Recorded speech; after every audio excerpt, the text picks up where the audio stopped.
வணக்கம். செல்வகுமாரின் அதிகாலை வானிலை ஆய்வறிக்கை. அதிகாரப்பூர்வ வானிலை அறிக்கைக்கு இந்திய வானிலை ஆராய்ச்சித்துறை அறிக்கையை பார்க்கவும். 2024 டிசம்பர் 10 செவ்வாய்க்கிழமை அதிகாலை நிலவர வானிலை பதிவு.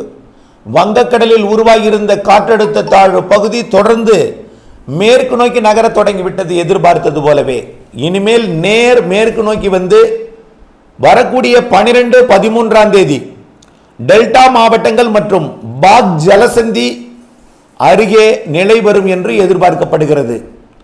இதன் காரணமாக மழை பொழிவு டெல்டா மாவட்டங்களிலே இன்று நள்ளிரவுக்கு பின் நாளை அதிகாலை தொடங்குகிறது. டிசம்பர் 11ஆம் தேதி புதன்கிழமை அதிகாலை கோடியக்கரை, முனை மற்றும் வேதாரண்யம் ஒன்றிய பகுதிகளில் தொடங்கும் மழை படிப்படியாக தலைஞாயிறு ஒன்றியம், கீழையூர் ஒன்றியம் மற்றும் திருத்துறைப்பூண்டி, முத்துப்பேட்டை, கோட்டூர் ஒன்றியம், நாகப்பட்டினம், காரைக்கால் மற்றும் மயிலாடுதுறை மாவட்ட பகுதிகளில் தொடங்கி பிறகு படிப்படியாக அதே அதிகாலை காலைக்குள் டெல்டா மாவட்டம் முழுவதுமே மழை தொடங்கிறோம். நாளை 11ஆம் தேதி புதன்கிழமை அதிகாலை தொடங்கும் மழை டெல்டாவின் காலைக்குள் பரவலாகிவிடும். நாளை காலைக்கு பிறகு கடலூர், விழுப்புரம் காலையிலேயே ஒரு 9 மணிக்கு மேல் கடலூர், விழுப்புரம் மற்றும் புதுச்சேரி, அதற்கு பிறகு காலை 11 மணிக்கு மேல் செங்கல்பட்டு, சென்னை, திருவள்ளூர் மாவட்டங்களுக்கும் நாளை மழை பொழிவு தொடங்கிடும். நாளை மதியத்திற்குள் வடகடலோரமும் மழை பொழிவு தொடங்கிவிடும்.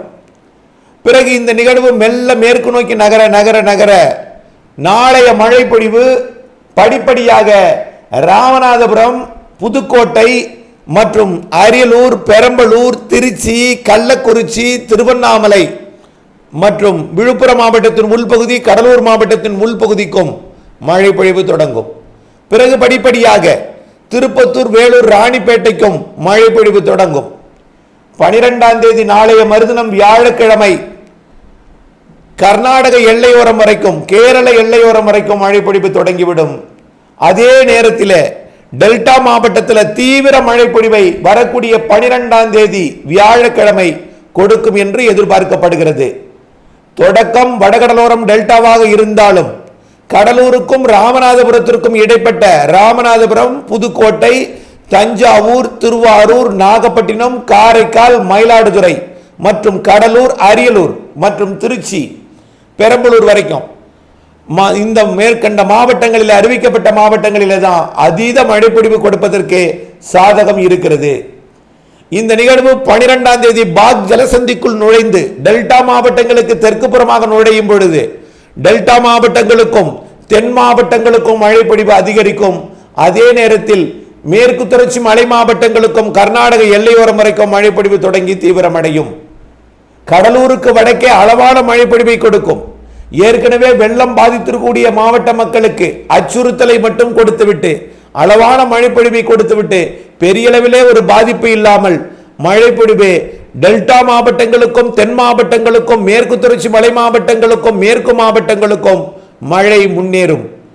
12ஆம் தேதி இரவு, 13ஆம் தேதி அதிகாலை காலை எல்லாம் டெல்டா மாவட்டங்களுக்கும் தென் மாவட்டங்களுக்கும் குறிப்பாக கன்னியாகுமரி, திருநெல்வேலி, தென்காசி, தூத்துக்குடி மற்றும் விருதுநகர், தேனி, மதுரை இந்த மாவட்டங்களுக்கும், அதாவது டெல்டா மாவட்டங்களை மையமாக வைத்து ராமநாதபுரத்திற்கும் கடலூருக்கும் இடைப்பட்ட பகுதியில் கன, மிக கன, அதிகன மழை, ஆங்காங்கே அதீத கனமழை பொழிவை கொடுத்துவிட்டு படிப்படியாக உள்ளே 13ஆம் தேதி நகரும். அதாவது வெள்ளிக்கிழமை உள்ளே நகர்ந்து வரக்கூடிய 14ஆம் தேதி சனிக்கிழமை அரபிக்கடலை அடையும். ஆக கடக்கும் வழித்தடம் எல்லாமே அனைத்து உள் மாவட்டங்களுக்கும், அனைத்து தென் மாவட்டங்களுக்கும், மேற்கு தொடர்ச்சி மலைப்பகுதிகளுக்கும், கேரளாவிற்கும் மிகச்சிறப்பான ஒரு மழைப்பொழிவை கொடுத்துவிட்டு 15ஆம் தேதி அரபிக்கடலில் மேற்கு நோக்கி நகர தொடங்கும். இது நிகழ்வு 1. இந்த நிகழ்வால் கிருஷ்ணகிரி, தர்மபுரி, பெங்களூரு, மைசூர் வரைக்கும் மழைப்பொழிவை கொடுக்கும். நீலகிரி, ஈரோடு வரைக்கும் மழைப்பொழிவை எட்டி பிடிக்கும். தர்மபுரி, கிருஷ்ணகிரி மாவட்டத்திற்கும் மழைப்பொழிவை கொடுக்கும். அதே வேளையில் கர்நாடக எல்லையோரமும் ஆந்திர எல்லையோரமும் அளவான மழைப்பொழிவை கொடுக்கும். கடலூர் மற்றும் அதாவது புதுச்சேரி, கடலூர், அரியலூர், பெரம்பலூர், சேலம், நாமக்கல் மற்றும் ஈரோடு, நீலகிரி மாவட்டமும் அந்த மாவட்டத்திற்கு தெற்கையும் கன்னியாகுமரி வரைக்கும் நிறைய மழை பொழிவு தெரிகிறது. வரக்கூடிய 11, 12, 13, 14 ஆகிய தேதிகளிலே இந்த அறிவிக்கப்பட்ட தேதியில் எந்த மாற்றமும் இல்லை. நிகழ்வு 1. நிகழ்வு 2, இது 15ஆம் தேதி ஒரு நாள் மட்டும் இடைவெளி கொடுக்கும். அதாவது 15ஆம் தேதி அரபிக்கடலில் இருக்கும். புதிய அடுத்ததாக வரக்கூடிய நிகழ்வு 2 வங்கக்கடலில் தொலைவில் இருக்கும். ஆகையின் காரணமாக 15ஆம் தேதி ஒரு இடைவெளி இருக்கும் என்று நாம் நீண்டகால அறிக்கையிலும் அறிவித்துக் கொண்டிருக்கிற வேளையில 15ஆம் தேதி ஒரு இடைவெளி கொடுக்கும். 16ஆம் தேதி மீண்டும் அடுத்த சுற்றின் மழைப்பொழிவு தமிழ்நாட்டின் கடலோர மாவட்டங்களிலே தொடங்கிவிடும். அந்த மழைப்பொழிவு ஒட்டுமொத்த கடலோர மாவட்டங்களுக்கு நிறைய மழைப்பொழிவை கொடுப்பதாகவே தெரிகிறது. அது வரும்பொழுதே, அதாவது இப்பொழுது வந்திருக்கக்கூடிய நிகழ்வு ஒரு நன்கமைந்த காற்றழுத்த தாழ்வு பகுதியாக தீவிரமடைந்து கரை கடக்கும். ஆனால் அடுத்த நிகழ்வு கடலில் இருக்கும் பொழுதே ஒரு காற்றழுத்த தாழ்வு பகுதியிலிருந்து அடுத்த நிகழ்வாகவே நன்கமைந்த நிகழ்வாக மாறிவிடும். கரையை நெருங்கும் பொழுது ஒரு காற்றழுத்த தாழ்வு மண்டலமாக கரையை நெருங்கும் என்று எதிர்பார்க்கப்படுகிறது. அதன் காரணமாக வரக்கூடிய 16ஆம் தேதியிலிருந்து 20ஆம் தேதி வரை இருக்கக்கூடிய அந்த 5 நாட்களில் நிறைய மழைப்பொழிவை தமிழ்நாட்டின் பெரும்பாலான மாவட்டங்களில் எதிர்பார்க்கலாம். அதுவும் டெல்டா மாவட்டங்கள் வழியாக, மத்திய மாவட்டங்கள் வழியாக, மேற்கு தொடர்ச்சி மலை மாவட்டங்கள் வழியாகத்தான் அரபிக்கடல் செல்லும். ஒன்றே ஒன்று சொல்கிறேன், இலங்கை மற்றும் தமிழ்நாட்டின் கடலோர பகுதிகளில் நீடித்துக் கொண்டிருக்கக்கூடிய வலிமையான வெப்ப நீரோட்டம் தான் இந்த நிகழ்வை ஈர்க்கிறது. வெப்ப நீரோட்டம் தமிழ்நாடு மற்றும் இலங்கை அருகே வலுவாக பயணித்துக் கொண்டிருக்கிற காரணத்தினாலே கரையை நெருங்கும் பொழுதுதான் மழை பொழிவோட தீவிரத்தையே அது கொடுக்கும். கடலில் கூட பெரிதாக மழை இருக்காது. கரையை தொட நெருங்கியதுதான் மழை பொழிவு தீவிரமடையும். ஆகையின் காரணமாக அதுவும் எல்லா நிகழ்வும் டெல்டா மாவட்டங்கள் மற்றும் வட இலங்கை அல்லது பாக் ஜலசந்தி, அதாவது இந்தியா இலங்கை இடைப்பட்ட பாக் நீரிணைப்பு அல்லது வட இலங்கை அல்லது டெல்டா மாவட்டங்கள் வழியாகத்தான், இந்த இடைப்பட்ட இந்த பகுதி வழியாகத்தான் 4 நிகழ்வுமே அது மேற்கு நோக்கி பயணிப்பதற்கு வாய்ப்பு இருக்கிறது. அதன் அடிப்படையில் வரக்கூடிய டிசம்பர் 16 20ஆம் தேதி வரை எதிர்பார்க்கக்கூடிய அடுத்த நிகழ்வு ஒரு மண்டலமாக வந்து டெல்டா மாவட்டங்களுக்கு அருகே அமைந்து திருவள்ளூர் மாவட்டம் முதல் கன்னியாகுமரி மாவட்டம் வரைக்கும் நல்ல ஒரு மழைப்பொழிவை கொடுக்கும். 2வது நிகழ்வும் விழுப்புரம் மற்றும் புதுச்சேரி தொடங்கி தெற்கே தூத்துக்குடி மாவட்டம் வரைக்கும், ராமநாதபுரம் மாவட்டத்தை தாண்டி தூத்துக்குடி வரைக்கும் அதோட தீவிரம் இருக்கும். 2வது நிகழ்வு தூத்துக்குடி முதல் விழுப்புரம் வரைக்கும், கடலூர் மற்றும் விழுப்புரம், புதுச்சேரி, மயிலாடுதுறை மற்றும் நாகப்பட்டினம், காரைக்கால், திருவாரூர், தஞ்சாவூர், அரியலூர், பெரம்பலூர் மற்றும் திருச்சி, புதுக்கோட்டை, சிவகங்கை, ராமநாதபுரம் மற்றும் மதுரை, தூத்துக்குடி ஆகிய மாவட்டங்களுக்கு நிறைய மழைப்பொழிவை கொடுத்து கொண்டே அது 16ஆம் தேதி நெருங்கி, 17ஆம் தேதி மிகவும் நெருங்கி, 18ஆம் தேதி கரை கடந்து, 19ஆம் தேதி உள்ளே போய் 20ஆம் தேதி அரபிக்கடல் போகும். ஆக அடுத்தடுத்த நிகழ்வுகள் 20ஆம் தேதி வரையே 2 நிகழ்வு வலிமையான மழைப்பொழிவை தரக்கூடியதாகவே தெரிகிறது. நிகழ்வு 2. நிகழ்வு 3 என்பது நாம ஏற்கனவே 21ஆம் தேதியிலிருந்து 24ஆம் தேதியாக நாம பட்டியலிலே நாள் குறிப்பிட்டிருக்கிறோம். ஆனால் அது உருவாவது உறுதி. கரையை நெருங்குவதில் தாமதமடையும் போல் தெரிகிறது. தாமதமடையும் பட்சத்தில் நிகழ்வு தீவிரத்தன்மை கூடுதலாக இருக்கும் என்று எதிர்பார்க்கப்படுகிறது. ஆகவே நிகழ்வு தீவிரத்தன்மை கூடுதல் என்றதும் அச்சப்பட வேண்டாம், பொறுத்திருந்து பார்ப்போம். வானிலை ஆய்வறிக்கையுடன் இணைந்திருப்போம் அதோட தீவிரத்தன்மை எப்படி இருக்கிறது என்று. ஆனால் 21ஆம் தேதிக்கு பிறகு ஜனவரி 1க்குள் 2 நிகழ்வுகள் இருக்கிறது. ஒரு தீவிர நிகழ்வாக இருக்கும் கண்டிப்பாக. அது தமிழ்நாட்டின் பாக் ஜலசந்தி வழியாக போய் புதுக்கோட்டை, ராமநாதபுரம் மாவட்டங்களுக்கு போகுமா, அல்லது வட இலங்கை, மத்திய இலங்கை கடந்து அது தென் மாவட்டங்களுக்கு போகுமா என்பதெல்லாம் கேள்விக்குறியாக இருக்கிறது. ஆனால் நிகழ்வு உறுதி. இலங்கை மற்றும் தமிழ்நாடு நெருங்குவது உறுதி.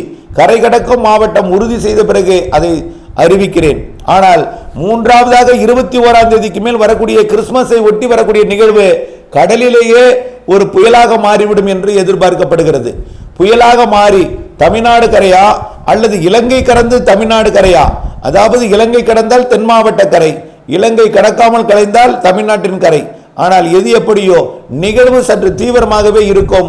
வரக்கூடிய கிறிஸ்துமஸை ஒட்டி வரக்கூடிய நிகழ்வு அது தீவிரமானால் வருவதற்கு தாமதம் ஏற்படும். அதாவது நாட்களை நகர்ந்து வருவதற்கு நாட்களை கூடுதல் எடுத்துக்கொண்டால் தீவிரமடைந்து வரும். தீவிரமடைந்து வரும் பொழுது அது கொஞ்சம் வலிமையான நிகழ்வாக இருக்கும். அந்த நிகழ்வு கரை கடந்த பிறகு மேலும் ஒரு நிகழ்வு மாத இறுதி நாட்களிலே இருக்கும். நாம 26 எதிர்பார்த்தது மாத இறுதி நாட்கள் 28, 29, 30 தேதிகளில் அமையும். அது கண்டிப்பாக அது தென்னிலங்கை கடந்து தூத்துக்குடி மன்னார் வளைகுடா பகுதிக்கு போகும். ஆக டிசம்பர் 31ஆம் தேதிக்குள் அடுத்தடுத்த 4 நிகழ்வுகள் இருக்கிறது என்பதையும், பெரும்பாலான நிகழ்வுகள் டெல்டா மாவட்டங்கள் மற்றும் அதனை ஒட்டியுள்ள மாவட்டங்கள் வழியாகத்தான், மேற்கு தொடர்ச்சி மலை வழியாகத்தான் அரபிக்கடல் போகும். வலிமை பெறும் பொழுது அது இலங்கையும் கரை கடந்து தமிழ்நாட்டின் தென் மாவட்டங்களுக்கும் கடப்பதற்கு வாய்ப்பு இருக்கிறது. ஆகவே 3வது 4வது நிகழ்வோட தீவிரத்தன்மை ஆய்வில் இருக்கிறது. நிகழ்வு விலகவில்லை, நிகழ்வு தீவிரமடைய வாய்ப்பு இருக்கிற காரணத்தினாலே அதோட குணம், அதோட தீவிரத்தன்மையை எல்லாம் ஆய்வறிக்கை செய்து உறுதி செய்த பிறகு அறிவிக்கிறேன். ஆனால் அதாவது ஆய்வு மனதில் இருந்தாலும் உறுதிப்படுத்திய பிறகு ஒரு குறிப்பிட்ட இடத்தை அறிவிக்கலாம். நான் அனைவரையும் அதை அச்சமூட்டும் வகையில் எதையும் சொல்லக்கூடாது என்று நான் நினைக்கிறேன். ஆகவே எங்கே கடக்கும், எப்படிப்பட்ட தீவிரத்தன்மை என்பதை இந்த மாத 3வதாக வரக்கூடிய கிறிஸ்துமஸை ஒட்டி வரக்கூடிய அந்த நிகழ்வு எப்படிப்பட்ட தீவிரத்தன்மையுடன் இருக்கும் என்பது ஆய்வில் இருக்கிறது என்பதை அறிவித்து, மாத இறுதியிலும் ஒரு நிகழ்வு இருக்கிறது என்பதை அறிவித்து, தொடர்ந்து வானிலை அப்டேட்ஸுடன் இணைந்திருந்து திட்டமிட்ட பணி செய்து லாபம் அடைய அன்போடு கேட்டுக்கொள்கிறேன். மீண்டும் ஒரு முறை தலைப்புச் செய்தி. இன்று நள்ளிரவுக்கு பின் நாளை அதிகாலையில் தொடங்குகிறது டெல்டா மாவட்டங்களில் மழை. நாளை காலை வடகடலோரம் தொடங்கிவிடும். நாளை மதியத்திற்குள் அனைத்து கடலோர மாவட்டங்களிலும் தொடங்கிவிடும். நாளை முதல் 4 நாட்களுக்கு தமிழ்நாட்டில் மழை. தொடர்ந்து அப்டேட்ஸுடன் இணைந்திருங்கள். நன்றி.